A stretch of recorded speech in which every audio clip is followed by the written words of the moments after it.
Bem-vindos a esta ação de formação. A Associação de Atletismo de Lisboa decidiu dar início às ações de formação, sentindo a necessidade de adquirirem conhecimento, de terem este tipo de participação e, ao mesmo tempo, também a necessidade de adquirirem os créditos obrigatórios pelo IPDJ, que tanta necessidade muitas vezes faz para nós estarmos completamente legais. Como sabem, quem não tiver créditos, segundo as regras, quem não tiver sempre os créditos em dia, não poderá dar treino. É evidente que a fiscalização deste sistema não está muito operacional. Nós tentamos, com a nossa ética que nos é reconhecida, a nossa modalidade, de alguma forma, manter este perfil ativo e quando eu digo perfil, é mantermos esta ética desportiva com o máximo de rigor, com os créditos que nós temos. Esta ação de formação, tal como as outras que se há de suceder a seguir, de velocidade, lançamento, saltos e também de marcha, vem no sentido precisamente de nós criarmos ferramentas para que nós vamos conhecendo de uma forma mais próxima a alguns treinadores, alguns novos modelos de treino. Espero que o Rui hoje vos traga coisas interessantes, que aborde aqui uns temas que vocês achem bastante pertinentes e que vos sejam útil para os vossos treinos com os vossos jovens, de salientar aqui algumas coisas que para mim também, durante o pouco tempo que fui treinador, que é duas partes. A parte de tentarem motivar, e eu acho que o Rui vai focar bastante também isso, a parte de motivar os vossos atletas para que eles se mantenham fiéis à modalidade e não abandonem precocemente, e outra, que não façam dos vossos atletas a vossa carreira. Ou seja, a carreira, o atleta que vocês tenham, é o percurso a longo prazo. Vitorioso é aquele treinador que conseguir levar um atleta a uma grande competição nacional e internacional no escalão de sénior. É evidente que muitas das vezes, quando os miúdos vos chegam, e eu não me estou a dirigir a ninguém, estou à generalidade, muitos de vocês têm que ter essa noção, é que o atleta convém que ele chegue a um bom sénior, e para isso não poderemos queimar etapas. Esta é uma das partes que muitas vezes me aflige, e quando ouço alguns comentários que o jovem que abandonou já por estar cansado, que já estava saturado do atletismo, evidentemente que isto a todos nós nos magoa, porque nós queremos ter bons séniores, e o percurso do atleta é longo. Não há eu costumo dizer que os planos de treino não se esgotam num ano.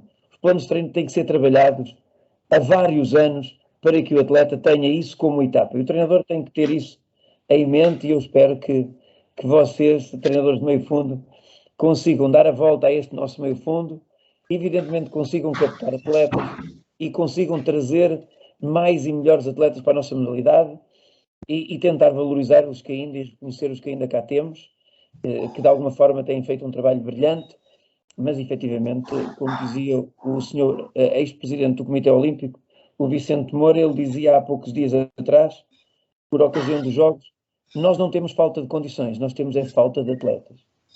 Nós temos falta de atletas e para isso é preciso termos condições que nós temos para captar os atletas.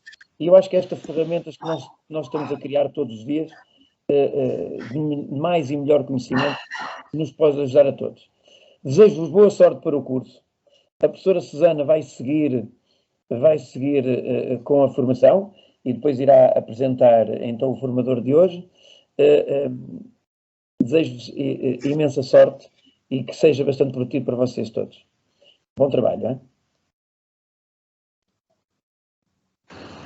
Obrigado.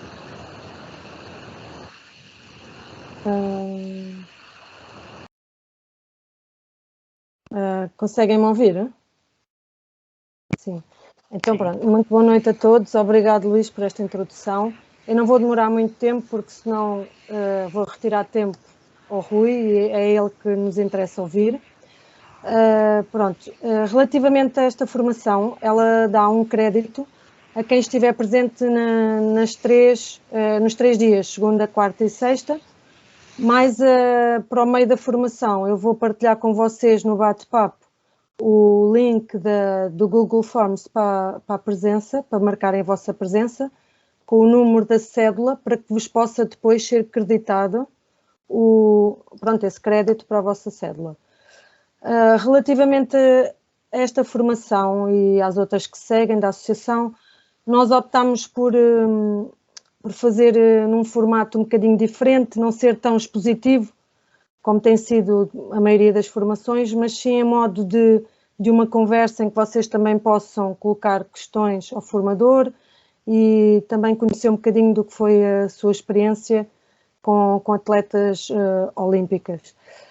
O nosso formador de hoje é o Rui Azevedo Ferreira, vocês devem conhecer, é o treinador da Carla Salomé Rocha e da Sara Catarina Ribeiro, que estiveram nos Jogos, pronto, são os atletas que ele tem que são mais conhecidos, há de com certeza treinar mais atletas. Estou só aqui a procurar o nome do Rui para o destacar, aqui está, para vocês verem.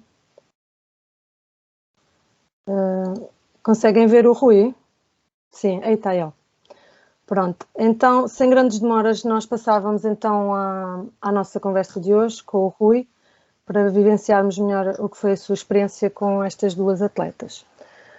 Relativamente a treinador, não só de Olímpicos, mas de outros atletas, como é que se consegue fixar os nossos atletas à modalidade tão dura que é o atletismo, com os constrangimentos que existem, com as universidades, os trabalhos, o facto de serem jovens e se estarem a privar das coisas dos jovens, do dia-a-dia, da diversão, da noite, como é que se consegue gerir isto tudo, Rui?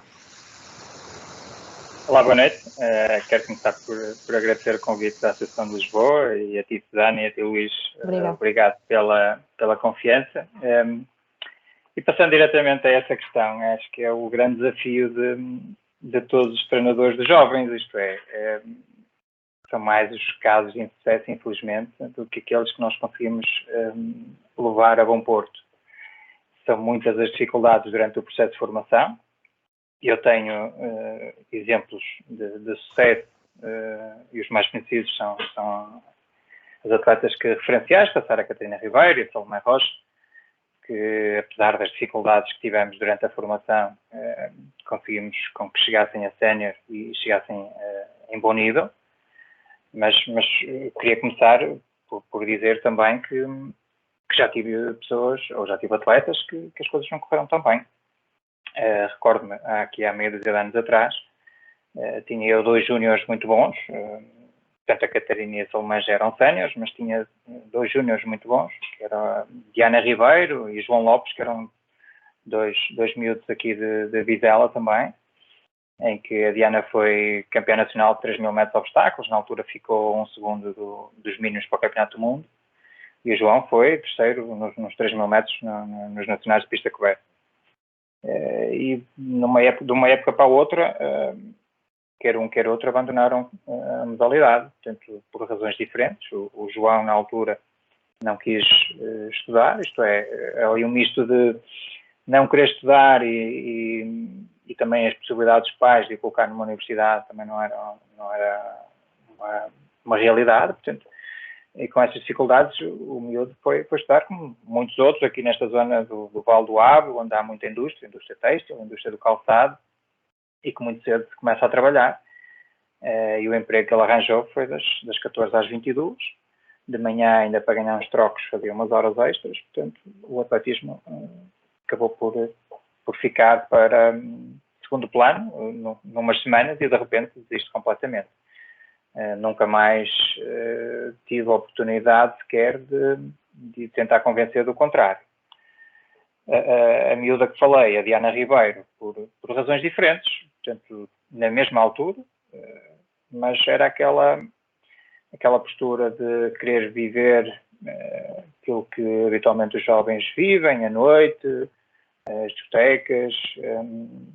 Ela dava-se muito bem no papel de relações públicas aqui de uma discoteca, aqui perto, portanto, todo aquele deslumbramento com as revistas noturnas, as redes sociais na altura a dar os primeiros passos também, onde apareciam fotografias todas as semanas com caras bonitas, em cenários noturnos, portanto, e a miúda ficou deslumbrada e acaba também por desistir do desporto, e em particular do atletismo. Depois, essa é uma fase muito crítica, que é a transição de júnior para sénior.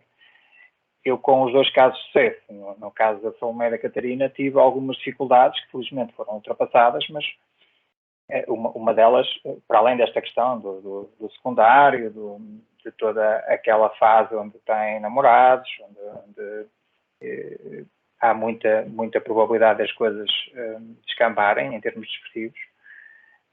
No caso da Salomé foi extremamente complicado conciliar, aliás, a Catarina também, Salomé, para conciliar o atletismo com a universidade, teve bastante dificuldades, porque a universidade, mesmo ela estando a tirar a licenciatura em Ciências do Desporto, em nada lhe foi facilitada a vida, portanto ela saía de manhã, ela optou por não estar a morar no Porto, de ela ao Porto é cerca de 1 hora de comboio, ela optou por ir todos os dias e saía de uma casa, chegava a Vizela já a horas tardias e treinávamos a horas impróprias para uma atleta daquela idade. A Catarina entra na altura em fisioterapia, também no Porto, e cedo percebeu que não iria ser possível fazer um curso superior, porque ela, fazendo as contas do limite de faltas que poderia dar e as faltas que iria ter inerentes à sua atividade esportiva, e estava para breve um campeonato da Europa, estava para breve também algumas provas em que ela iria ter que faltar pelo menos um dia às aulas, portanto, logo à partida iria chumbar, portanto, fez apenas meia dúzia de meses na faculdade e acabou por desistir. A opção foi o desporto e felizmente as coisas correram bem, mas nem sempre a opção é o desporto. A grande maioria, quando tem que optar por uma das situações, naturalmente e de uma forma compreensível, acaba por optar pelos estudos, pela faculdade ou pela situação profissional, porque no atletismo é extremamente difícil depois viver só da modalidade, e acaba por a escolha desses jovens ser mais ou menos lógica e de certa forma compreensível. Portanto, há aqui, isto resumindo, há aqui uma série de fatores que influenciam drasticamente o decorrer da formação de um jovem atleta, que quer a sociedade, quer as empresas e até em particular o sistema de ensino, e esse é que eu acho que tinha alguma obrigação de ter aqui uma estratégia de forma a facilitar a vida a estes atletas de alto rendimento. E no futebol eu acho que eles já conseguem, muito também fruto do investimento que fazem e do dinheiro envolvido, eles conseguem reunir algumas escolas com turmas específicas para jogadores de futebol, com horários compatíveis com os treinos. E o que me admira, por exemplo, é nas faculdades não haver essa facilidade, não haver ali um curso específico para atletas de alta competição, das mais variadas modalidades, em que os horários fossem compatíveis com os seus respectivos treinos e com o tempo de descanso. Portanto, é sempre muito volátil essa situação e todos nós conhecemos, e de certeza que os meus colegas que aqui estão conhecem de situações de insucesso e muitas das vezes os treinadores sentem-se impotentes para tentar dar a volta porque não passa pelas capacidades de um treinador, nós não temos forma de evitar essa situação, não temos mecanismos próprios para fazer com que os atletas optem pela modalidade de atletismo, ou outros treinadores de outras modalidades, fazer com que os atletas optem pelo desporto, porque infelizmente nem sempre a sociedade ou as coisas estão organizadas de forma a nós conseguir levar isto a bom porto. Eu felizmente tive 2 casos de sucesso, mas também, como disse, tive muitos mais de insucesso. Estão a ouvir agora? Sim. Pronto. Depois de os conseguir fixar, e como é o caso estamos agora a falar da Sara e da Carla, vieste com elas desde a formação. Que preocupação é que há na gestão da carreira desses atletas quando os levamos desde a formação até uns Jogos Olímpicos? Qual é a estrutura dessa gestão da carreira desportiva desses atletas? Muito rapidamente, para quem não conhece o percurso dessas 2 atletas, elas apareceram muito cedo no Futebol Clube Vizela. Curiosamente, elas são de freguesias diferentes, mas estudaram na mesma escola e na mesma turma. Portanto, houve sempre ali, elas tiveram que levar sempre uma com a outra, foram para o mesmo clube, com os mesmos treinadores, o percurso foi muito semelhante, apenas difere ali uma época em que a Salomé vai para o Joma e a Catarina para o Sporting Clube Braga, mas depois encontram-se novamente no Sporting e foram para o Benfica, regressaram ao Sporting sempre juntas. Portanto, o percurso é muito semelhante e aquilo que eu vou dizer é válido para as duas. No nosso caso, houve sempre a preocupação, a única preocupação foi a performance, isto é, nós sabíamos que enquanto elas forem competitivas, as coisas acabam por acontecer. Nós não nos preocupamos muito com os clubes, não nos preocupamos muito com a entrada em grandes competições, não nos preocupamos muito com eventuais patrocinadores ou apoios, porque consideramos que sempre que o atleta é competitivo, tudo isso vem por inerência, por acréscimo, acaba por ser inevitável. Um atleta que é competitivo acaba por, mais cedo ou mais tarde, uns mais facilmente que outros, mas mais cedo ou mais tarde acaba por ser inevitável acabar por ter apoios ou patrocínios de uma marca desportiva ou acabar por ter um empresário que as coloque nas grandes competições a nível europeu e a nível mundial. Portanto, se elas não forem competitivas, tudo isso se perde. E essa é a mensagem que eu tenho vindo a passar ao longo dos anos, em que há aqui uma espécie de prioridade que é, enquanto elas forem competitivas, não precisam se preocupar se o clube vai querer renovar com elas, ou se eventualmente a marca desportiva vai querer renovar com elas, ou se eventualmente elas vão ter entrada numa grande competição, numa grande maratona, seja o que for. Portanto, o nosso foco sempre foi ser competitivos. Depois tentamos sempre rodear das pessoas que nós, e no nosso entender, fossem sempre uma mais-valia e que nos podiam acrescentar valor. Desde a dada altura é necessário ter um empresário, sempre nos preocupamos em ter alguém do departamento clínico próximo que nos ajudasse na questão da prevenção de lesões ou até no tratamento rápido das lesões quando isso acontece. Preocupamos-nos sempre em ter pessoas do nosso lado, que ao longo destes anos a equipa foi aumentando significativamente. Eu recordo-me quando elas eram juvenis, éramos 2 treinadores, portanto era eu e o meu pai, que fazíamos tudo, basicamente. E à medida que as coisas foram aumentando de nível, nós fomos procurando, por um lado, conhecimento para nós, treinadores, para estar à altura das exigências, mas, por outro lado, também arranjar pessoas qualificadas nas mais variadas áreas. Muitas das vezes passam pela equipa multidisciplinar da Federação Portuguesa de Atletismo, mas nem sempre. Portanto, a Federação Portuguesa de Atletismo tem departamento médico, mas nós entendemos na altura que estaríamos mais próximos de outros profissionais que não ao serviço da Federação. Mas depois, com o decorrer dos anos, há sempre a preocupação de cada vez fazer melhor, começar do geral e depois começar a pensar nos detalhes, porque a dada altura o nível começa a ser elevado e depois as coisas começam-se a definir nos detalhes e naturalmente depois as coisas começaram a ter apoio de um nutricionista, de um fisiologista, do biomecânico, enfim, dessa gente toda que a Federação Portuguesa de Atletismo tem e que o atleta pode usufruir. Houve também sempre uma preocupação, isto em termos de gestão, um bocadinho mais de logística e de apoio às atletas.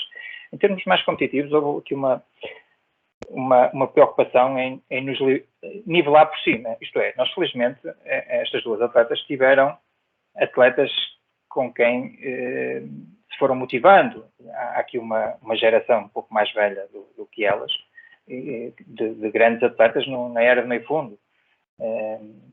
E nós tivemos sempre essa motivação de tentar aproximar-nos delas e, a dada altura, começar a ganhar uma outra prova a essas atletas, desde a Jéssica Augusto, desde a Sara Moreira, desde as outras mais velhas, Mónica Rosa, a Anália Rosa, a Leonor Carneiro. Felizmente nós tivemos grandes atletas no meio fundo português e sempre tentamos olhar para cima e nunca olhar para trás, nunca nos contentamos em ser campeões regionais. Portanto, ser campeão regional de júnior pouco ou nada dizia, que a luta era só entre as duas. Portanto, nós tentávamos sempre nivelar, quer a nível nacional, e depois procurar até provas internacionais. Recordo-me que elas em júnior estavam a competir no Cross Tilburg com a Solmé ganhou, a Sifana Azana é a segunda e a Catarina é a terceira. Portanto, já nessa altura havia uma preocupação em colocá-las lá fora, em crosses internacionais. E Espanha, aqui tão perto, e tem crosses muito interessantes e muito competitivos. Portanto, nós tentamos sempre nivelar-nos por cima, tentamos sempre não ficar contentes com pouco, isto é, muitas vezes vemos alguns atletas a ser campeões regionais e a ficar extremamente contentes, e às vezes é motivo para isso, mas a partir do momento que ser campeão regional uma vez, já tem que se aspirar a mais algo, ou algo mais, tentar sempre progredir na carreira. Portanto, e fomos tentando gerir dessa forma. As dificuldades foram algumas, nós tentamos, por um lado, gerir da melhor forma a questão calendário competitivo e torná-las sempre competitivas, porque sem isso nada feito, e por outro lado, ir aproveitando as oportunidades que nos foram surgindo, por elas ser competitivas. Naturalmente, a partir do momento que elas atingem determinado nível, a Federação já olha para elas com outros olhos e coloca à disposição meios que anteriormente não eram possíveis. Portanto, acho que fomos crescendo um bocadinho, elas duas enquanto atletas e eu enquanto treinador, tentar sempre fazer as coisas de uma forma o mais profissional possível e levar as coisas mesmo a sério, porque felizmente tive essa facilidade em que elas sempre quiseram ser atletas. E eu se calhar nunca desejei ser treinador e as coisas levaram para esse lado, mas elas sempre quiseram ser atletas. E isso puxou por mim e isso fez com que eu tivesse aqui um empenho extra para estar à altura dos acontecimentos. Sim, Rui, quando falas num empenho extra, falas também no teu nível de formação como treinador. Passávamos aqui para o tema seguinte, que seria a importância de um treinador qualificado quando estamos a falar no alto rendimento, a procura de novos conhecimentos, de ver como é que também outros bons atletas treinam. É inevitável haver comparações. Como é que tu geres a tua formação, o querer saber mais, o melhorar o teu desempenho com os atletas e isso tudo? Nós tivemos, e também eu recuando um bocadinho para os colegas perceberem melhor, eu fui atleta durante a minha formação, não fui grande atleta e a dada altura o clube que eu representei precisava de um treinador e eu lá fui, assim, um bocado, não diria contrariado, mas também nunca tinha sido grande objetivo da minha vida ser treinador de atletismo. E depois as coisas começam a correr bem e nós começamos a entusiasmar e começamos a ganhar o gosto, um gosto adicional pela modalidade. E há aqui alguns colegas que são desse tempo em que dávamos os primeiros passos juntos na modalidade. E, naturalmente, as primeiras formações que nós fazemos é as formações da Federação. Na altura era o curso de monitor, o primeiro, depois os cursos agora têm nomeações diferentes, mas na altura era o de terceiro grau, salvo erro, começava ao contrário, não é? Portanto, e esses são os primeiros contactos com as formações. Mas desde sempre, eu sempre tive muita vontade de participar em formações, em seminários, em colóquios. Sempre que a Federação me deu essa oportunidade, eu recordo-me que a dada altura me convidou para participar num congresso da Associação Europeia em Londres.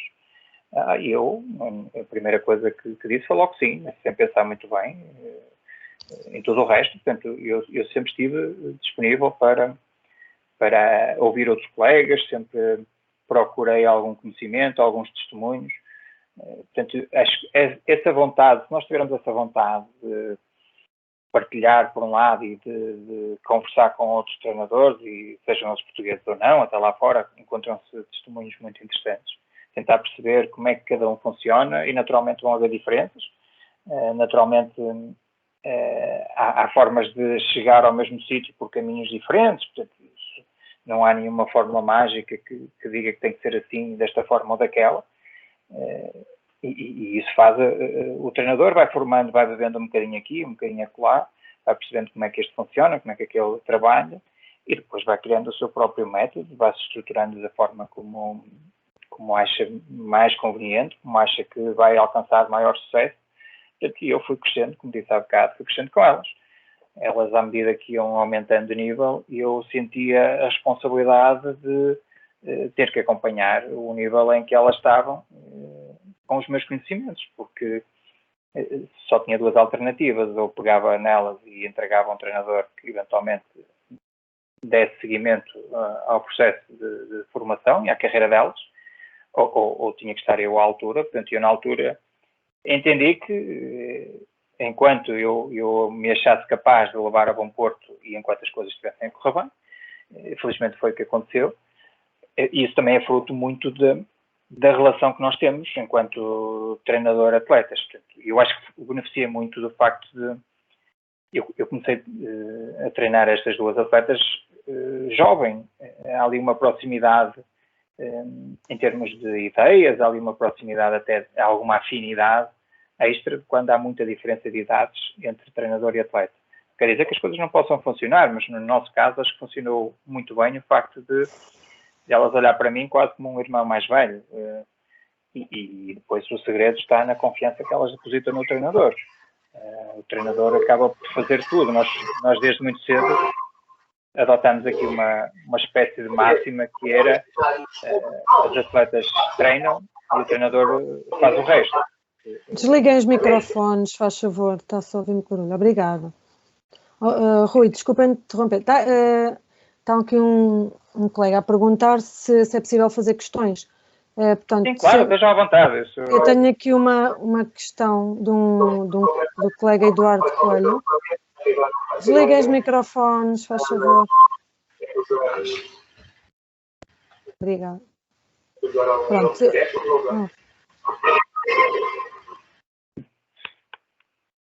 Ok, parece que já conseguiu. Agora, a questão que o colega Eduardo coloca é de saber quais as fontes de aprendizagem que mais valoriza. Se é o trabalhar com um treinador de excelência, aprender pela prática, seminários / clinics, interação com os pares, literatura especializada, cursos de treinador. Pronto, esta foi a questão que o colega colocou. Eu diria que é um bocadinho tudo e vai depender de cada um de nós o que é que mais se identifica e o que é que gosta mais. E eu, pessoalmente, eu achei que o que mais me enriqueceu enquanto treinador foi, naturalmente, a prática e aquelas situações do tentativa e erro. Eu frequentemente faço pequenos ajustes no plano de treino. E, naturalmente, nem todos resultam, nem todos correm bem. E, quando não corre bem, eu não tenho problemas nenhums em recuar e voltar à fase inicial.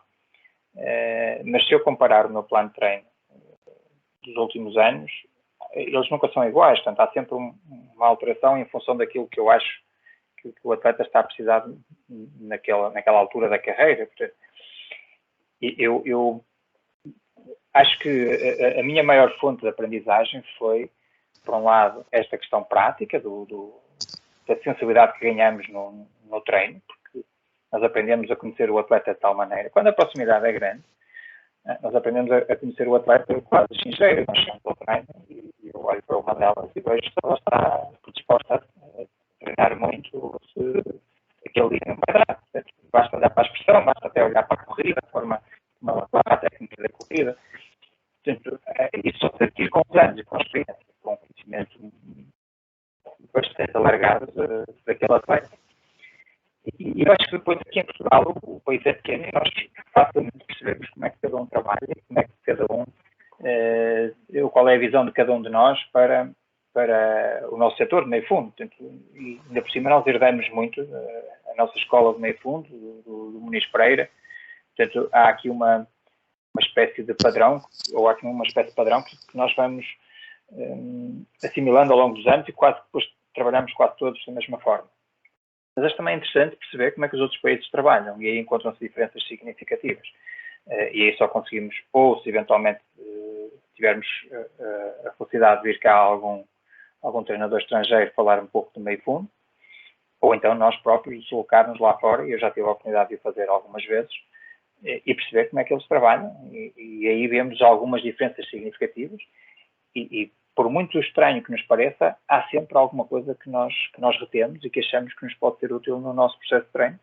Portanto, respondendo à questão do colega, é um pouco tudo. Depois cada um ajusta-se àquilo que mais se identifica. Eu, no meu caso específico, eu dou muito mais valor à experiência do dia-a-dia, e acho que aprendemos muito com isso. E a interação com os outros treinadores, seja em colóquios, seja em conversas informais, mas até mais lá fora, que aqui em Portugal, depois começa a ser, se calhar, um bocadinho repetitivo. Pronto, não há agora questões, não há mais questões por agora, seguimos então. Qual é que é para estes atletas de alto rendimento a importância ou a influência que pode estar eles estarem a representar um determinado clube? Portanto, a importância do clube na preparação. O clube, há aqui dois fatores importantes. O clube serve, por um lado, para criar objetivos. O atleta tem os seus objetivos pessoais, mas que nem sempre ocupam a época inteira, ou quase nunca ocupam a época inteira, e é preciso haver aqui alguns objetivos coletivos que permitam manter os níveis de motivação dos atletas elevados. Quem está, por exemplo, no Sporting ou no Benfica, tem os nacionais de clubes, tem o nacional de estrada, tem o nacional de corta-mato, e nessas alturas tem que estar bem. Há aqui uma espécie de pressão para que o atleta esteja em boa forma nesses momentos, muitas vezes não em todos, mas pelo menos em alguns. Portanto, serve nessa componente para complementar o calendário competitivo do atleta durante a época. E depois também há a parte extremamente importante, que é a estabilidade financeira. Portanto, se o atleta estiver num clube que lhe permita aqui alguma estabilidade financeira aliada a objetivos coletivos, que também vão mantendo os níveis de motivação, naturalmente que depois tudo se torna mais fácil. E em grande parte destes atletas, não diria se calhar a maior fatia do bolo em termos de rendimento, mas está lá perto. Portanto, é das fontes mais significativas que o atleta tem. Naturalmente, o atleta depois pode ir buscar rendimento a outras situações, nomeadamente patrocinadores, a situações competitivas ligadas a caixas de provas ou prémios de chegada em provas, mas não é tão certo como aquilo que o clube proporciona ao atleta. Portanto, há duas situações que eu considero bastante importantes, aliadas ao atleta ter um clube. Por um lado, a questão competitiva, um calendário competitivo, a qualidade do calendário competitivo, que permite até provas, no caso do Sporting, não tem sido nos últimos anos, mas permite a taça dos campeões europeus, corta-mato, portanto há ali um caráter internacional também na preparação destes atletas, que se revela bastante importante depois na abordagem às provas internacionais, mas, por outro lado, também a estabilidade financeira aliada às questões de departamento médico, aliada a outras questões que facilitam bastante o dia-a-dia destes atletas e que lhes permite trabalhar com um pouco mais de tranquilidade. Está aqui só uma questão de um outro colega, deixa-me só, que tinha saído o teu destaque e assim as pessoas não estão a conseguir ver bem. Então, o senhor Domingos Fernandes pergunta, diz, boa noite, Rui. Está aqui um antes, Luís Macedo. Quais as principais diferenças que tem encontrado entre a escola portuguesa e a metodologia de outros países? Pode dar exemplos práticos? Agradecido. Sim, há países que nós normalmente, por exemplo, numa preparação para uma maratona, vamos muito pelo volume e não propriamente pela intensidade. A escola portuguesa é uma escola de fazer treinos longos, muito focado no volume. Naturalmente há intensidade, mas o volume é o principal fator de preparação de uma maratona ou de provas de meio fundo, seja até a meia maratona, até nos 10 mil metros, a grande maioria trabalha muito em volume. E há escolas que trabalham muito em intensidades. Portanto, há escolas de atletismo que não, outros países, que abordam a distância da maratona muito focado na intensidade e não tanto volume como nós. Portanto, esse é um exemplo muito, muito prático e muito simples de dar, que percebe-se claramente que há aqui uma abordagem diferente e que ambas resultam, e o importante no meio disto tudo é dominar a técnica ou a forma como lá chegamos, desde que o atleta seja competitivo. Acho que está tudo bem. No nosso caso, herdamos um bocadinho a escola do volume e depois há escolas que têm uma abordagem um bocadinho mais na intensidade, Mas, como eu disse, eu continuo a preferir também esta forma do volume, mas já vi treinadores que abordam de forma bastante diferente e também eles com bastante sucesso. Está aqui a questão do Sr. Domingos aqui sobre a desistência na maratona, mas vamos falar, é um dos temas que vamos falar mais à frente, peço-lhe que aguarde só um bocadinho. Aqui o outro senhor, Rudi, qual a sua opinião sobre a evolução das distâncias de corrida, desde os 400 metros até mais para a frente, em função da idade e das transformações biológicas e morfológicas ao longo da evolução do atleta? Uma pergunta interessante. Quando trabalhamos na formação, temos que respeitar todas aquelas etapas que os jovens devem respeitar no desenvolvimento das suas capacidades, ou das mais variadas capacidades físicas que têm. E eu, com estas duas atletas que estamos aqui a falar, elas, enquanto jovens, faziam um pouco de tudo.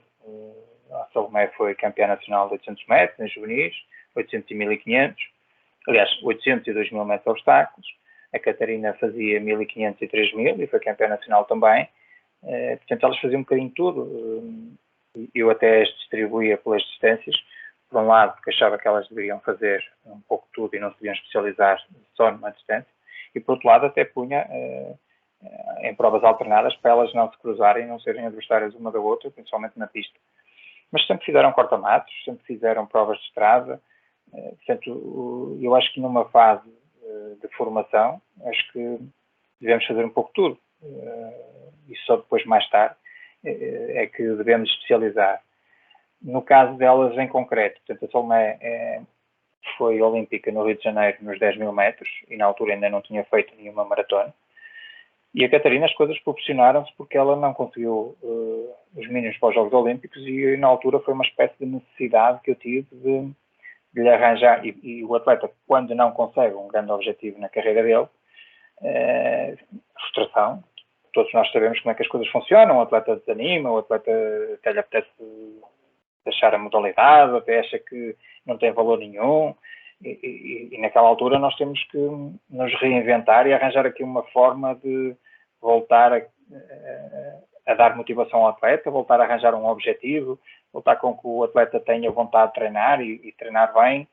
E na altura, há quem diga que foi cedo na carreira da atleta, porque a nossa escola de meio fundo quase que atira os atletas para a maratona numa fase terminal da carreira, com 30, 35 anos. Portanto, eu fiz uma estreia com elas bastante mais cedo, mas sem problema nenhum, até porque há países que o fazem bastante mais cedo que aquilo que nós fizemos e têm sucesso à mesma. Portanto, não acho que tenha sido problemático nessa situação.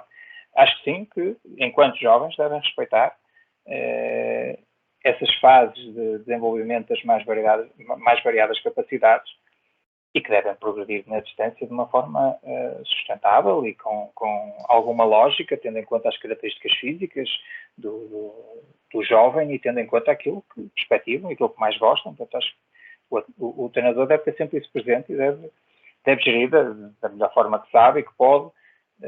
Obviamente que o objetivo principal é não queimar etapas, não tentar fazer campeões logo em iniciados e juvenis, como vemos muitas vezes, e infelizmente pelas mais variadas razões, nem sempre pelas questões físicas, mas muitas das vezes isso acontece. O facto de queimar etapas depois inviabiliza que o atleta chegue ao alto rendimento no escalão sénior.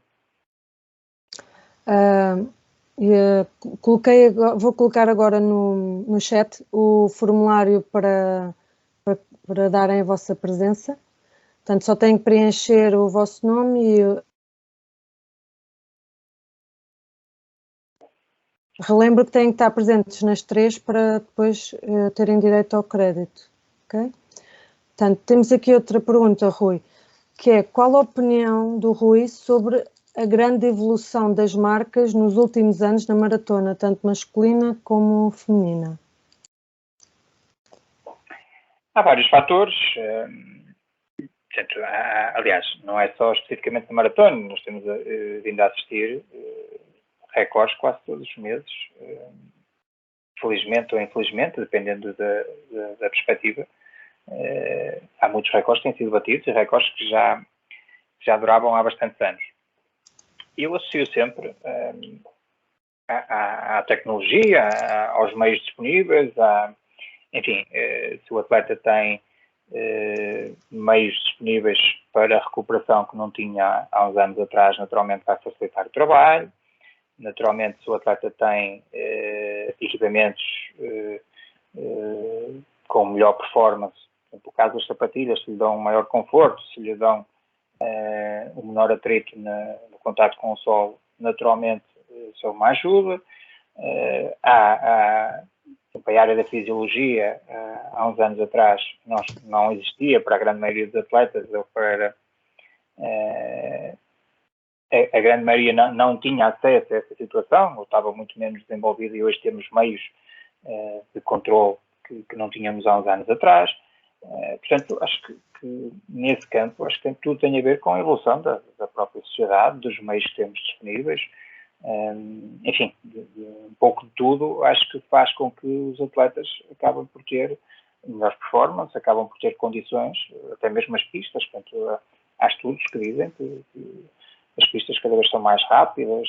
Enfim, nós podemos atribuir um bocadinho de percentagem a cada um desses fatores, que todos somados, naturalmente, fazem com que os atletas sejam mais rápidos, ou que lancem mais longe, ou que saltem mais alto. Enfim, acho que é uma tendência normal de evolução, não só no atletismo, como noutras modalidades. Portanto, nós vemos o ciclismo cada vez tem capacetes melhores, mais aerodinâmicos, vemos bicicletas cada vez mais aerodinâmicas também, cada vez mais leves, com sistemas de travagem mais eficazes. Enfim, um pouco a evolução da sociedade assim nos leva para esse caminho, e o atletismo não passa ao lado.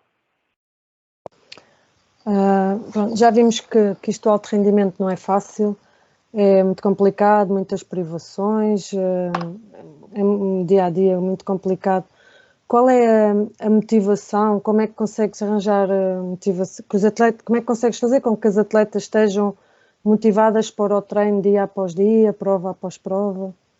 Como é que consegues que estejam sempre prontas para reagir a novo estímulo?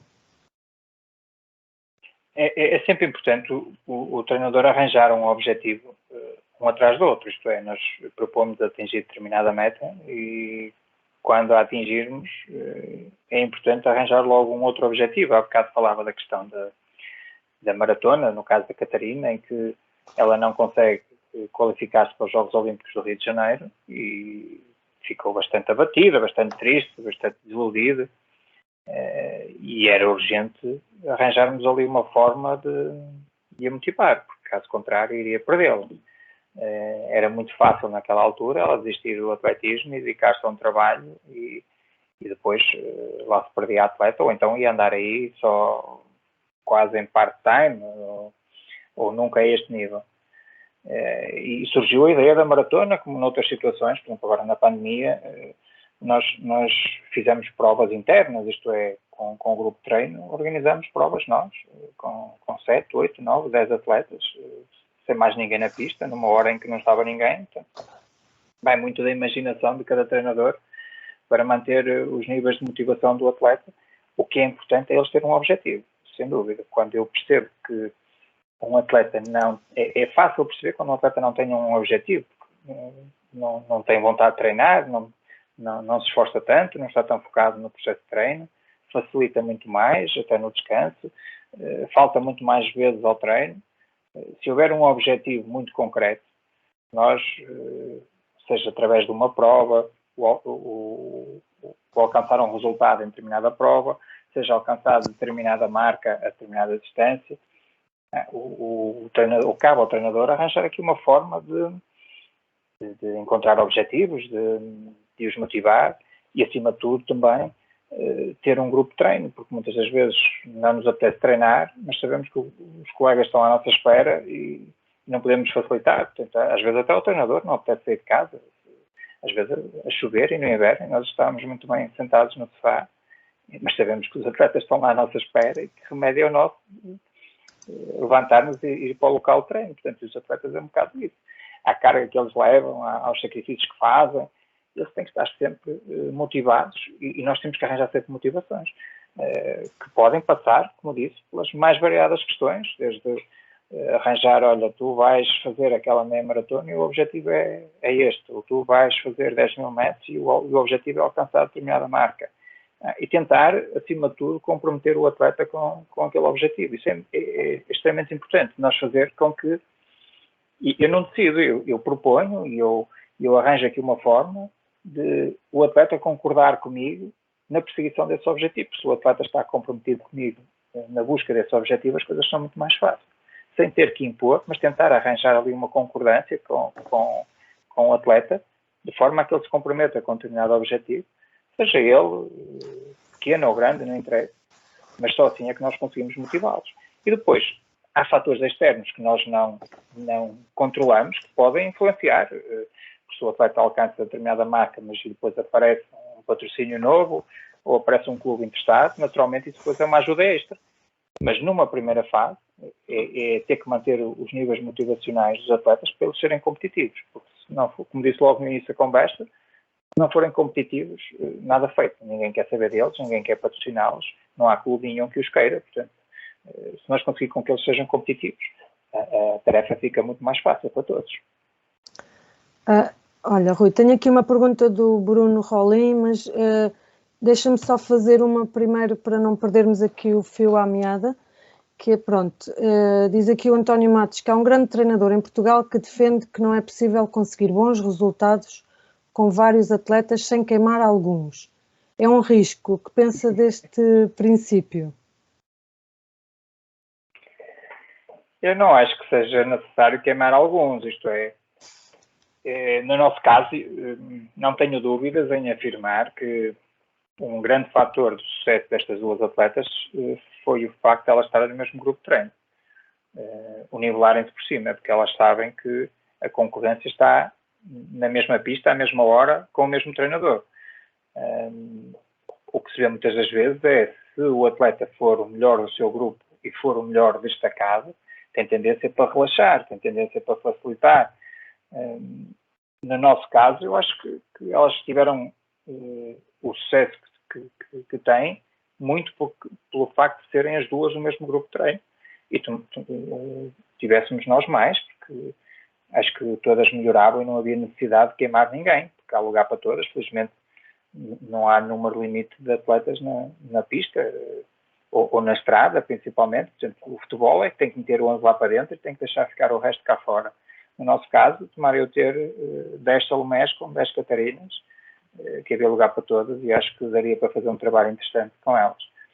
E prova disso é que eu não tenho mais Salomés nem mais Catarinas, mas tenho homens séniores com bom nível, e eu gosto de os ter e faço questão de ter, porque eles ajudam as duas atletas que falei, e elas ajudam-nos a eles. Portanto, não tenho dúvidas que grandes grupos de treino acabam por beneficiar todos, e não há necessidade de estarmos a queimar ninguém, nem a ter que deixar alguém para trás, porque se o trabalho for feito de uma forma séria, se for feito de uma forma estruturada, ninguém tem que ficar para trás. Portanto, acho que a nossa modalidade tem essa grande virtude de quem é bom anda, quem não é bom fica para trás, e felizmente há lugar para todos têm a oportunidade de se mostrarem, e nós não estamos muito influenciados por cunhas, ou por empresários, ou por interesses económicos, ou seja o que for, como outras modalidades estão muito dependentes disso. Quantas vezes nós vemos um empresário de futebol a colocar um jogador em determinado clube e depois vem-se a perceber que aquilo era um jogo de interesses, porque esse jogador não tinha qualidade para lá estar. No atletismo, felizmente, não há que enganar. Se o atleta não for competitivo, facilmente nós nos apercebemos no terreno. Portanto, o ter que queimar, eu não concordo com isso. Pronto, vamos então aqui andar um bocadinho só atrás para responder à questão do Bruno, que é o seguinte: sobre queimar etapas ou não na formação dos atletas, todos apregoam que não queremos campeões nos escalões jovens, mas sim mais tarde em júniores e séniores. Mas a verdade, diria que quase absoluta, é de que os poucos que se apresentam em séniores como grandes atletas foram praticamente todos os campeões nos escalões jovens. O contrário parece-me bem mais complicado, concorda? há alguns estudos que dizem que bons infantis e bons iniciados não chegam a séniores. Portanto, há estudos que comprovam isso. Naturalmente, e nós vemos os séniores atuais que temos, nem todos foram bons na formação. Ainda este fim de semana tivemos o vencedor da meia maratona do Porto, o Luís Saraiva, que vem da montanha e foi jogador de futebol, portanto ele não fez uma formação típica da nossa modalidade, passou por outras. Vemos muita gente que, por exemplo, do triatlo, que chega às provas de atletismo e que se porta muito bem e tem um grande nível competitivo. Não tem que ser obrigatoriamente a formação feita na nossa modalidade. Naturalmente que há uma boa parte que faz formação e, se for bem feita, chega a sénior em bom nível, mas também há atletas que estão em bom nível em sénior e que não passaram pela formação. Mas o que é facto é que muitos dos jovens que são competitivos nos escalões mais novos, principalmente em infantis, iniciados e até juvenis, grande parte deles não, aliás, eu não sei exatamente as percentagens, mas eu diria que se calhar só 10% dos atletas que são competitivos nesses escalões é que chegam a sénior a bom nível, porque grande parte deles fica pelo caminho.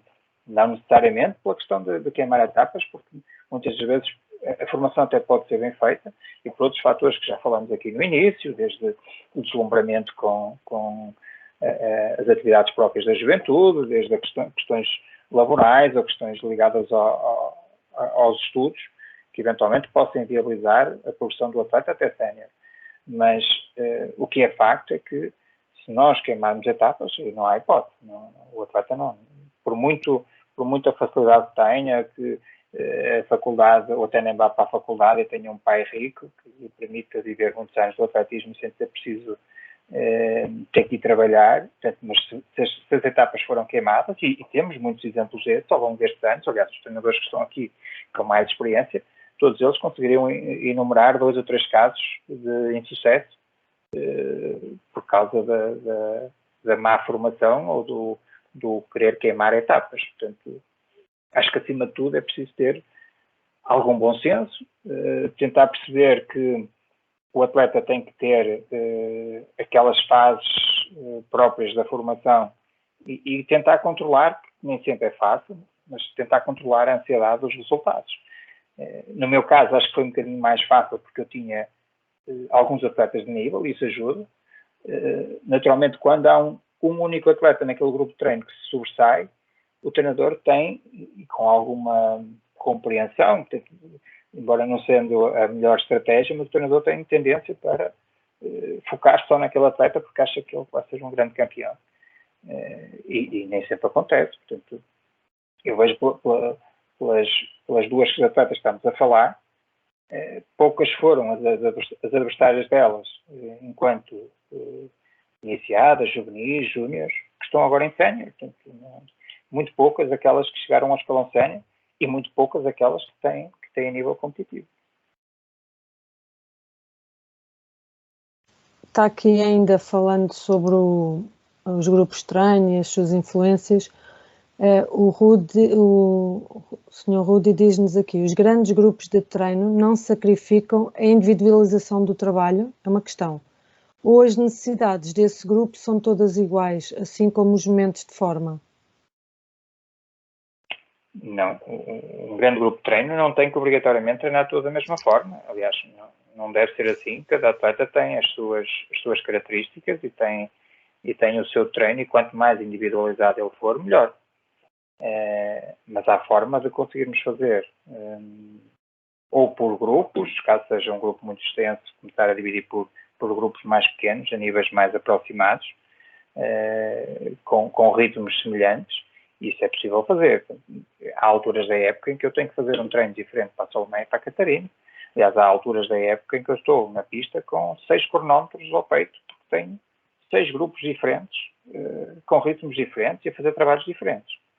Às vezes, quem passa lá até se ri, porque há sempre aquela tendência de me baralhar todo, porque passou o grupo que não era o suposto. Mas se nós conseguirmos dividir o trabalho, ou individualizar o trabalho, naturalmente que cada um tem, o trabalho irá ser mais eficaz porque cada um tem necessidades diferentes. Eu, quando me refiro a ter um grande grupo, para aqueles treinos de corrida contínua, quando os treinos específicos ou intervalados são compatíveis, fazem-nos juntos. E quanto maior for, em vez de fazer o atleta se fizer sozinho, é diferente se fizer com 2 ou 3 atletas de nível parecido. Portanto, às vezes até é preferível ou andar mais lento um bocadinho, ou andar mais rápido um bocadinho e ter companhia. Cabe depois ao treinador ajustar as circunstâncias na pista e perceber o que é mais benéfico, se é individualizar ao máximo ou se os níveis até são parecidos e consegue conciliar ali o treino de 2 ou 3 ou 4 atletas que naturalmente ajudam-se bastante, que é muito diferente um atleta estar ali na pista a fazer treino intervalado, a sofrer bastante sozinho, ou ter um grupo de treino ou acompanhado com 3 ou 4 atletas. Pode ser o caso delas, fazem muitas vezes com séniores masculinos, portanto, e ajudam-se bastante, e às vezes até nem é o caso de estarem juntos a fazer as séries, a quem está de fora a puxar, a quem está ali a torcer, animam-se uns aos outros e é sempre muito mais fácil quando estamos, todos nós, os treinadores que estão aqui, certeza que de vez em quando dão uma corrida, e nós vemos que há dias em que nos apetece ir sozinhos e ouvir uma música, mas quando as coisas começam a doer é sempre mais fácil ir em grupo, não é? Porque parece que não nos cansamos tanto. E o atleta sente isso, não é? Portanto, cabe ao treinador tentar conciliar ao máximo essa questão e tentar perceber o que é mais benéfico naquele momento, naturalmente concordando com a individualização do treino, porque isso depois não pode faltar. Rui, falando agora um bocadinho também na influência que as condições de treino, não só, e principalmente não as atmosféricas, mas mais as físicas, têm na influência no planeamento destes atletas de alto rendimento, em que todos os pormenores contam? É sempre importante as condições em que o atleta treina, sejam elas a nível de instalações, seja, até diria, em questões logísticas, se o atleta treina muito longe de casa ou não, em que sítio treina, com quem treina, em que dias treina. Portanto, é sempre importante o treinador estar atento a essas circunstâncias. Naturalmente, eu não posso prescrever um treino muito exato em termos de ritmos ou em termos de distância. Se eu prescrevo um treino intervalado de 500 metros, o atleta pode fazê-lo na estrada. Mas se eu souber que vai fazer na estrada, se calhar é mais fácil eu prescrever em tempo e não em distância. Se calhar é mais fácil eu perceber que o atleta até vai treinar num sítio que não dá para fazer treino intervalado e não fazer nesse dia, fazer no dia seguinte. Muitas das vezes isso pode inviabilizar ou pode determinar o sucesso ou o insucesso da sessão de trabalho. Há sempre muitos condicionalismos inerentes ao que se treino. O treinador tem que, de certa forma, ajustar ou adaptar-se. Eu recordo-me, e é a situação mais caricata que nós temos na formação da Salomé Rocha. Ela foi campeã nacional de 2.000 metros obstáculos, ela em júnior foi campeã nacional de 3.000 metros obstáculos. Acho que ainda tem o recorde nacional de juvenil, 2.000 metros obstáculos. Acho que ainda tem. Acho que ainda é dela. Mas para dizer o quê? Nós não temos pista em Vizela, portanto, ela nunca fez. Nós só íamos à pista treinar a vala 2 vezes antes das competições começarem. Tudo o outro trabalho nós fazemos no Parque da Cidade, com algumas barreiras, com algum treino de força, com alguns bancos que lá tínhamos e que daria para simular o obstáculo. Enfim, era a forma que nós tínhamos de improvisar pelo facto de não termos uma pista de atletismo. E elas treinaram sempre, elas enquanto jovens, treinaram sempre no Parque da Cidade de Vizela e no campo de futebol do Futebol Clube Vizela, que não tem pista à volta. Muitas das vezes levavam com bolas de jogadores, muitas das vezes caíam no Parque das Termas porque há muitas árvores e há raízes salientes e pouca iluminação no tempo de inverno, no horário de inverno. Naturalmente foi uma limitação que nós tivemos enquanto jovens, mas depois também tentamos desvalorizar esse facto e tentamos arranjar alternativas. Elas não sabiam o que era treinar uma pista, portanto também não tinham um termo de comparação, não sabiam se ali era melhor ou pior. Íamos à pista muito de vez em quando, até porque depois a pista mais próxima era em Guimarães, e era paga, e nós levar a formação toda, por pouco que fosse cada vez, no final da época era um valor considerável, que estava fora do alcance financeiro do clube. Portanto, nós íamos remediando aqui em Vizela, no Parque da Cidade, com os meios que temos. Acho que faz parte, nós somos uma modalidade também de sacrifício e de treinadores com capacidade de se reinventar. Quantas vezes eu vejo exercícios improvisados, quantas vezes eu vejo locais de treino improvisados, não só no meio fundo, como nas disciplinas técnicas, e felizmente as coisas acabam por não ser fator condicionante ou determinante na progressão dos atletas, porque com alguma imaginação tudo se consegue. Está aqui uma questão do Sr. Domingos Fernandes que pergunta se recorres com regularidade ao treino em altitude no período preparatório para uma grande competição. Essa questão é interessante e é muito fácil responder. Nós não fazemos altitude em termos de local, isto é, e é muito fácil se me perguntarem, mas porquê que nunca foste para a Serra Nevada, ou porquê que nunca foste para outro local fazer um estágio de altitude? Porque eu não vivo só do atletismo e não tenho férias para tirar para ir com elas. Portanto, e acho muito mais importante os atletas terem o treinador por perto do que eu pegar nelas e mandá-las 2 ou 3 semanas para a Serra Nevada, sozinhos, quando não acho que seja produtivo. Então nós tivemos que trabalhar essa área recorrendo ao uso de tendas hiperbáricas que fazemos um pouco esse trabalho, que é elas treinam normalmente, portanto treinam em baixo e descansam em cima, que é dentro das tendas. Acabamos por fazer esse tipo de adaptação nos períodos pré-competitivos, portanto na preparação de uma maratona, por exemplo, nós fazemos esse tipo de trabalho, onde é monitorizado no início, a meio e a fim do período que fazemos na tenda. Elas fazem análises para nós poder comparar como é que elas estavam no início, como é que está a ser desenvolvido o trabalho, se está a surtir o efeito que nós temos ou não, e fazemos naturalmente análises pouco antes da competição, para percebermos se aquilo foi eficaz ou não. Propriamente no local, fazer um estágio em altitude, ou trabalho em altitude, nunca o fizemos, e a razão foi aquela que eu evoquei, e é muito simples, não há férias suficientes no ano. Olha, Rui, já agora que estás a falar assim em termos mais específicos, poderias nos falar sobre, não sei se os seus colegas conhecem, a monitorização da variabilidade da frequência cardíaca, que eu sei que também é um parâmetro que tu utilizas. Explicar mais ou menos só o que é e como é que tu utilizas. Sim, habitualmente nós fazemos a monitorização da frequência cardíaca, que toda a gente domina e toda a gente sabe. Depois há um parâmetro que é a variabilidade da frequência cardíaca, no mede a quantidade de batimentos que nós habitualmente estamos habituados. A frequência cardíaca nós medimos o número de batimentos por minuto. Né? A variabilidade da frequência cardíaca nós medimos o intervalo entre cada batimento. Isso permite-nos depois, através do fisiologista, analisar todas as alterações do sistema simpático e parasimpático e perceber se o atleta está a recuperar bem ou não e antecipar aqui eventuais problemas.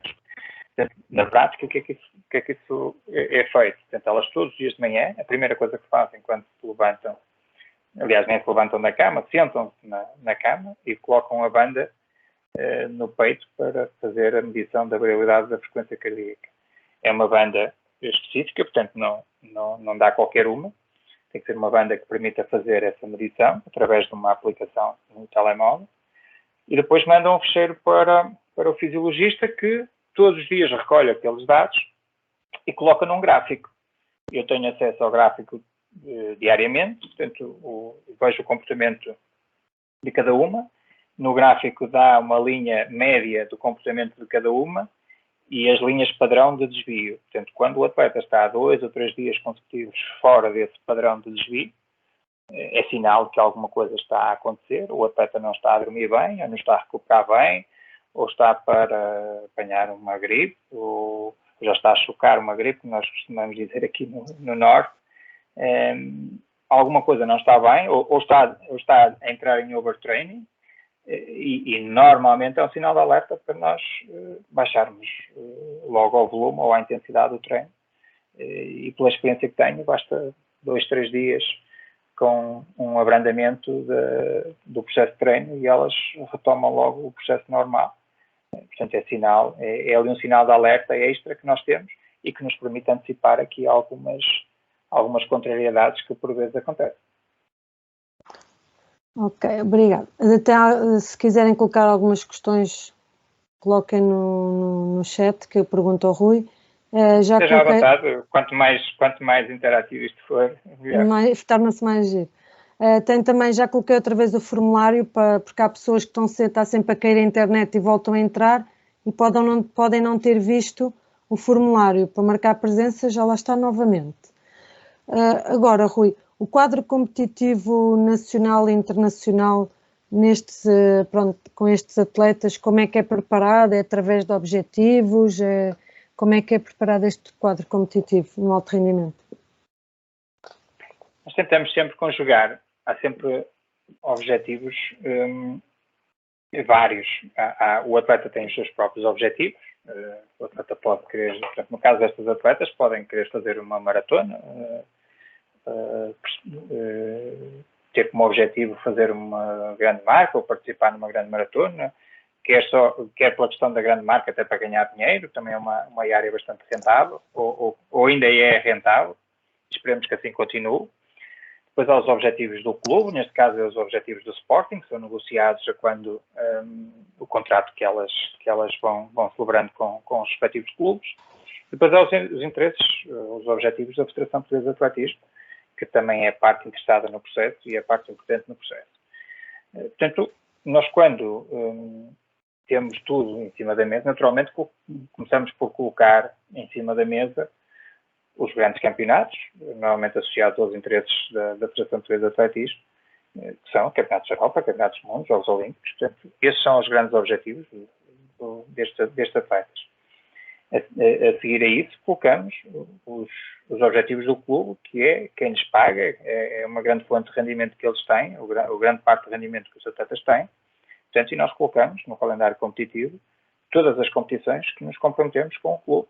E é importante que elas estejam em boa forma, pelo menos numa boa parte delas. Aliado a isso, nós tentamos conjugar os interesses pessoais ou os interesses individuais de cada uma delas nesse calendário competitivo. Portanto, de maneira a que não entre em choque com os objetivos do clube e com os objetivos da Federação Portuguesa de Atletismo. Se nós conseguirmos conciliar tudo isso,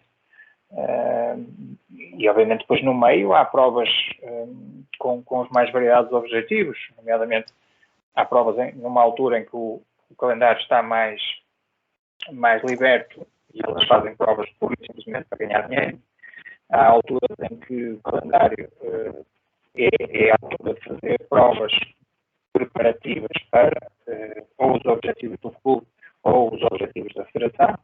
Portanto, tentamos depois ali conciliar o calendário competitivo de maneira que tudo funcione bem e que os objetivos sejam respeitados e se consiga, de certa forma, ir a todos. Há sempre, como é que nós fazemos isso? Há sempre a perspectiva nacional e internacional e depois temos um empresário que nos dá ajuda nesse sentido também. Se eu precisar fazer uma prova, uma meia maratona em determinada altura, eu transmito isso ao empresário e digo, olha, eu precisava de uma meia maratona neste ou naquele fim de semana. Dou-lhe ali um período de 2, 3, 4 fins de semana que eventualmente fosse possível fazer essa meia maratona e ele há de trabalhar e fazer a função dele, que é tentar arranjar uma prova que seja adequada às necessidades dos atletas. Quem diz meia maratona, um cross, ou uma maratona, seja o que for, portanto, fazendo o trabalho dele também, que é bastante importante nesta área. E depois a comunicação entre o treinador e o empresário, se for boa, e se conseguir aqui, de certa forma, haver um entendimento nessa área também, acho que as coisas tendem sempre a correr da melhor forma.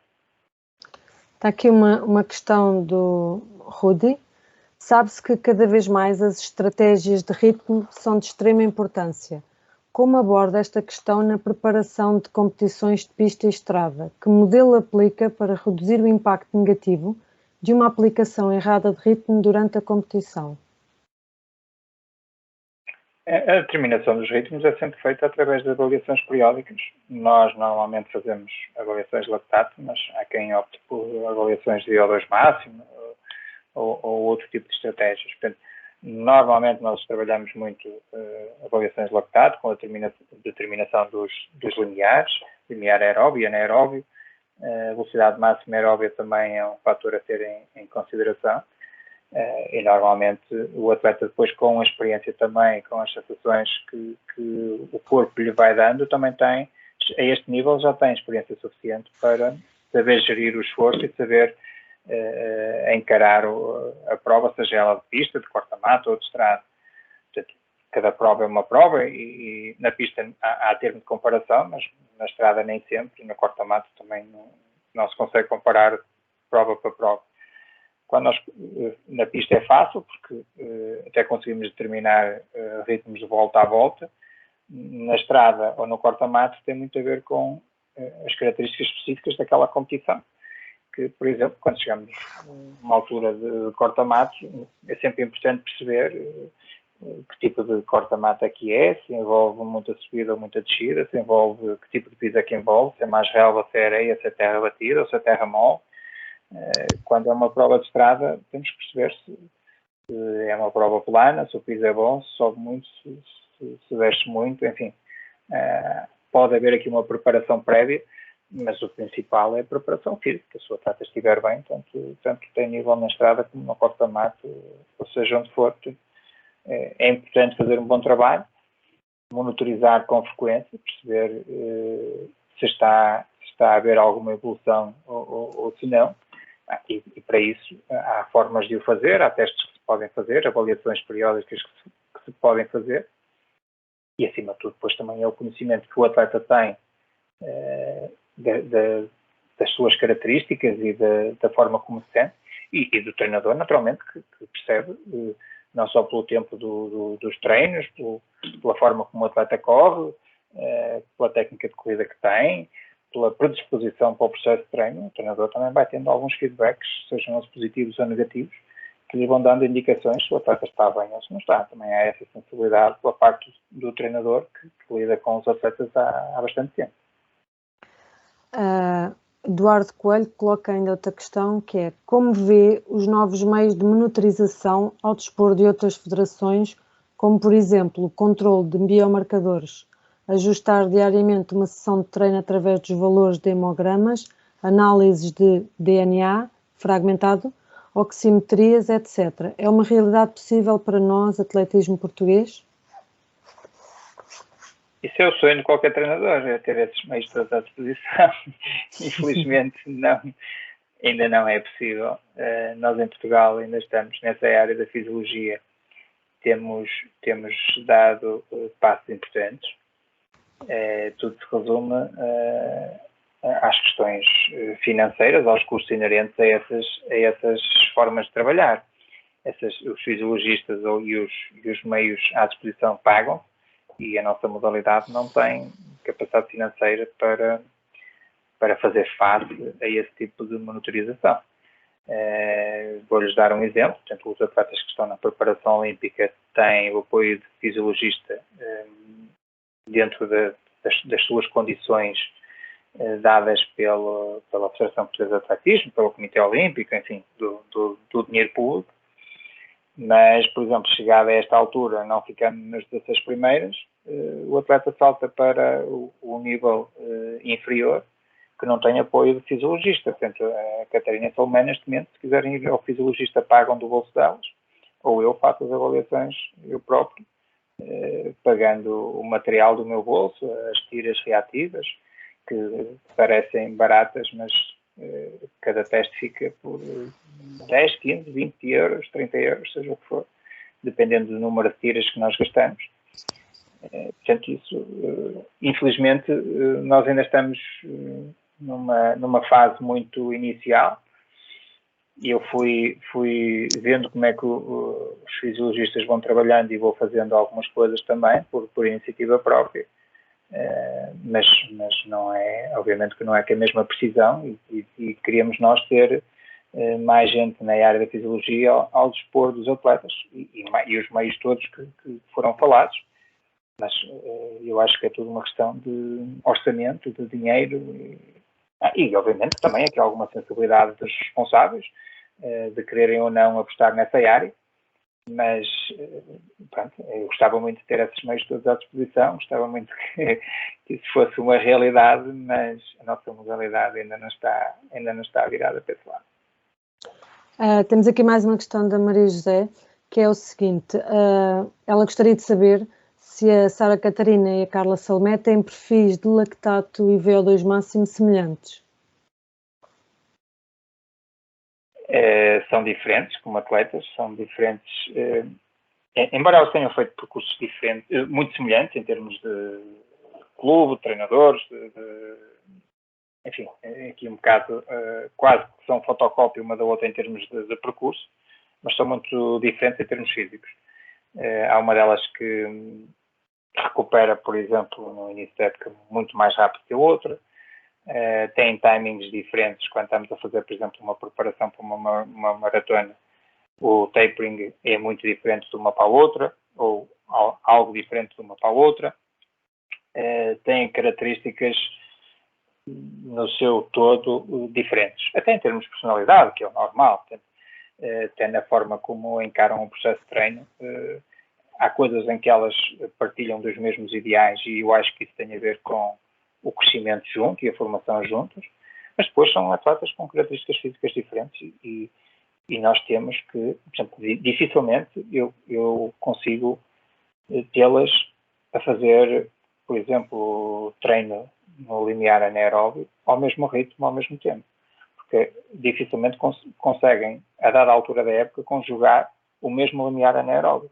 Pode haver sempre diferenças, uma pode estar a 3,35 km, outra pode estar a 3,40, a dada altura invertem posições, ou porque uma teve parada, ou porque uma fez uma maratona e recomeçou, ou porque, enfim, raramente eu tenho as duas a fazer o mesmo trabalho aos mesmos ritmos, porque para além de terem um calendário semelhante, mas há sempre ali um calendário competitivo semelhante, mas há sempre ali características diferentes, portanto eu tento fazer sempre aquela questão que falámos há bocado, o treino individualizado, eu tento individualizar o máximo possível e às vezes estão a rolar ou a fazer esse tipo de treino com 3 segundos, 4 segundos o quilómetro diferente, mas fazem diferente.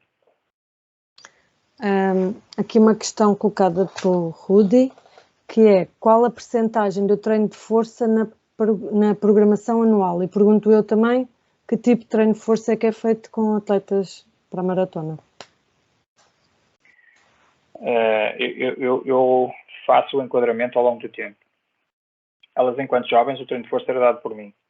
Era eu que fazia o treino de força, era eu que programava, mas executava também. Portanto, eu fazia o treino de força com elas. A dada altura, a disponibilidade não era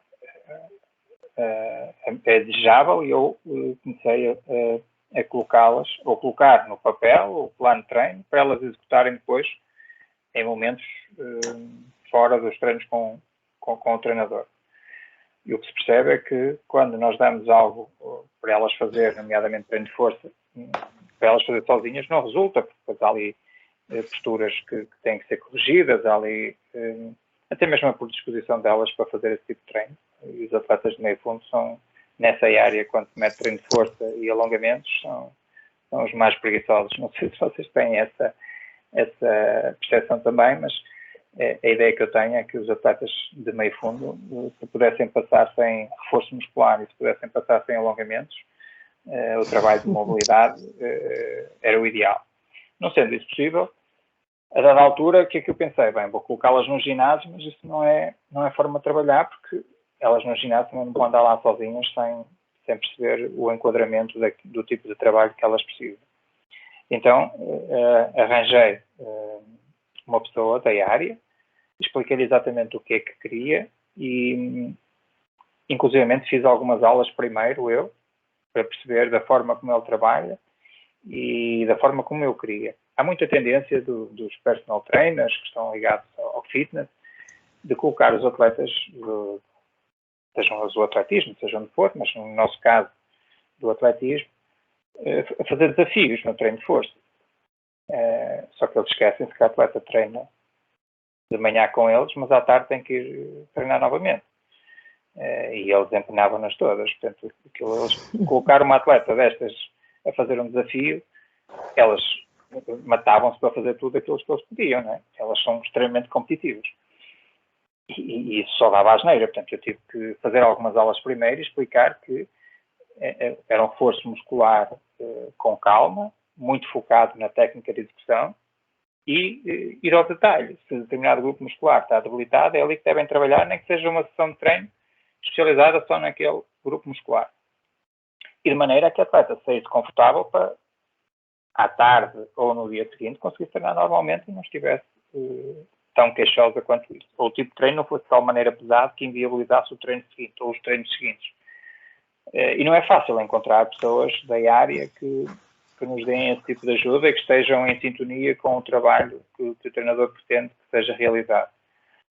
Felizmente, já trocamos várias vezes. Felizmente, encontramos as pessoas certas para trabalhar nessa área.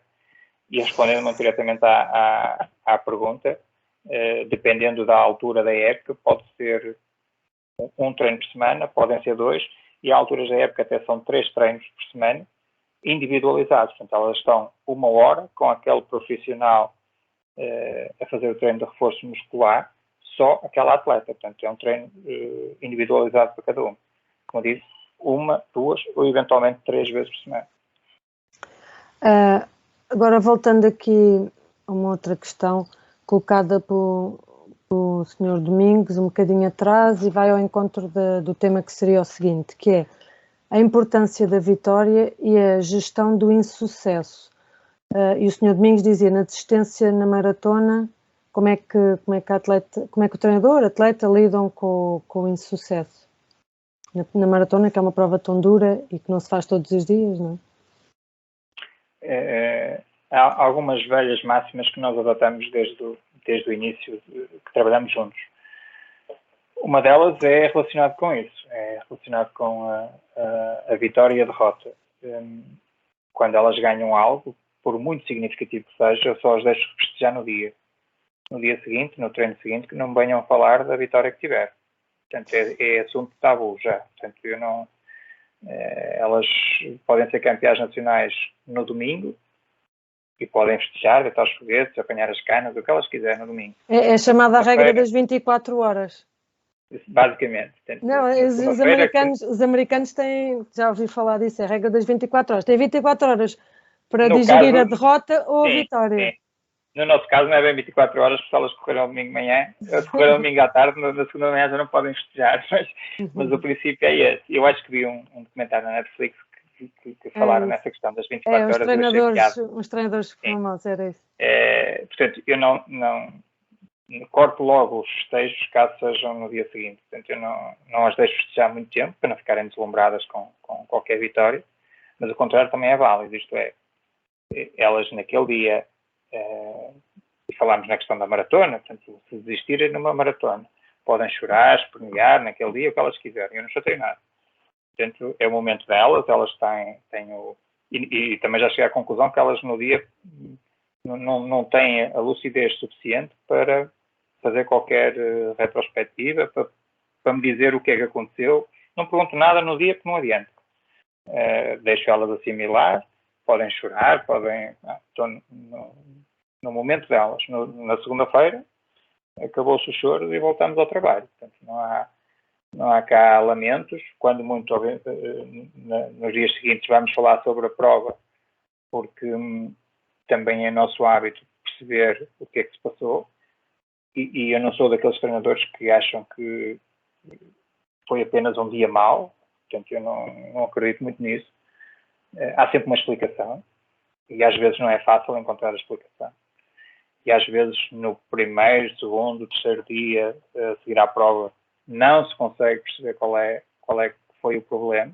Às vezes nem nas semanas seguintes ou mais tarde, há outras circunstâncias que é muito fácil logo identificar o problema, mas temos essa questão connosco, isto é, tentamos sempre arranjar a fonte do insucesso, o que é que falhou, e o contrário também.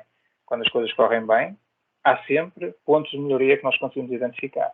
E acreditem que, mesmo no dia em que o vosso atleta faz uma grande prova, no dia em que ele achar que esteve super, se vocês não se deixarem deslumbrar com o resultado, se analisarem friamente a prova, vão encontrar pontos de melhoria que vos vão ser úteis para a prova seguinte.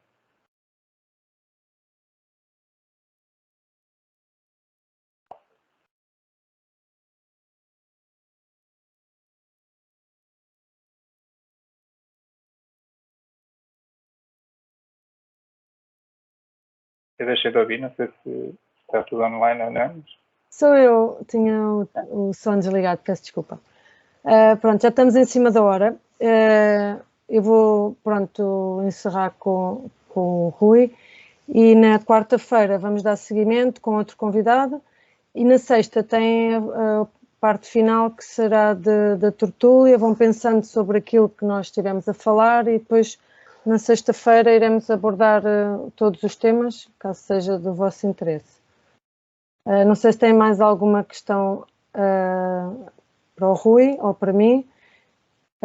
E não se esqueçam de preencher o formulário, isso é que é muito importante. Está bem? Olha, Rui, só aqui mais uma última questãozinha do Tomás Marques, que é relativamente às cargas e número de repetições no treino de força, há estudos que verificam maiores ganhos com mais carga e menos repetições. Contudo, tradicionalmente realiza-se o inverso. Qual é a sua opinião? Essa é uma área que eu dou ali um bocadinho de liberdade à pessoa que está a fazer esse tipo de trabalho, o trabalho de prevenção de lesões. Não, obviamente que o trabalho de prevenção de lesões não é só reforço muscular, passa por outras áreas também, mas eu concordo que haja mais foco na intensidade ou na carga e não tanto na questão do número de repetições. Mas aí deixo um bocadinho, eu sou da opinião que o treinador pode até perceber um bocadinho de determinadas áreas e é bom que o perceba, mas também é bom deixar a pessoa trabalhar na sua área e dar-lhe alguma liberdade para ele executar este tipo de trabalho e deixá-lo errar também. Portanto, eu dou a liberdade total, monitorizo, obviamente. Uma forma de monitorizar é, obviamente, o mais óbvio é a questão das lesões, se está a funcionar ou não, e o que pode funcionar com um atleta pode não funcionar com outro. E eu noto diferenças no treino que, por exemplo, a Catarina faz e o Salomé faz. Há uma que tem uma aptidão maior para cargas superiores e outra não. Há uma que tem uma maior mobilidade comparativamente com a outra. Enfim, são características diferentes e eu julgo que a pessoa que faz esse trabalho, não tenho a certeza, que adapta o treino de cada uma em função das suas características. O importante é que as coisas resultem. Mesmo eu achando que o caminho é pela carga e não tanto pelo número de repetições, mas se o trabalho contrário estiver a resultar, para o treinador é excelente. Eu não, nessa área tento acompanhar, tento monitorizar, pois é fácil monitorizar com as medições da massa corporal, as percentagens de massa gorda, massa magra, portanto nós conseguimos determinar com muita exatidão depois a composição corporal de cada uma delas, mas independentemente de ser de determinada opinião ou não, eu dou ali alguma liberdade e vou acompanhando. Para mim o importante é que as coisas resultem, independentemente do caminho a seguir ser o caminho A ou B. Acho que aí há pessoas mais qualificadas do que eu a monitorizar essa área ou a fazer esse tipo de trabalho, porque se eu achasse que se fosse a minha especialidade, era eu a dar o treino e não sou, e acho que tenho que delegar esse tipo de funções na pessoa que trabalha connosco. Daí também a importância de ter uma equipa multidisciplinar para dar apoio a esses atletas de alto rendimento. É essa a opinião? Exatamente, sim. A dada altura, o treinador que não se convença que vai dominar as áreas todas. O nível de exigência é tão grande que nós temos que ser, diria até humildes, não sei se será o termo mais correto, mas ou ter a capacidade de analisar todo o processo de treino e perceber onde é que pode melhorar e quem é que pode chamar para o processo de treino que possa ajudar. Há dias eu fui abordado para dar técnica de corrida a um jogador, na altura falaram-me de um jogador de uma equipa da Primeira Liga e eu achei que era da equipa sénior e apareceu um miúdo sub-12 ao treino. Portanto, o treinador desse jogador queria que ele fizesse técnica de corrida e achou que um treinador de atletismo era o mais indicado para o fazer.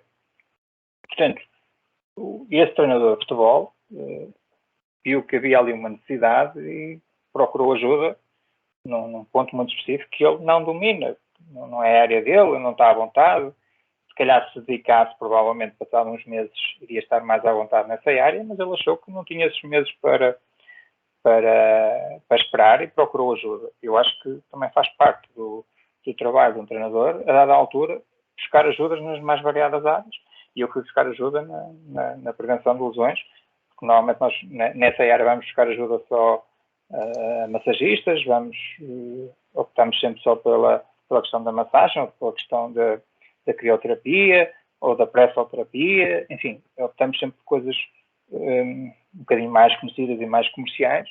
Eu não tive qualquer problema em ir buscar para trabalhar connosco uma pessoa da área da recuperação muscular ou da reabilitação muscular, que eu acho que é a especialidade dele, ele aí domina e pode-nos dar uma grande ajuda, ou tem-nos dado uma grande ajuda, e muitas das lesões, naturalmente, nós passamos ao lado precisamente desse trabalho de prevenção.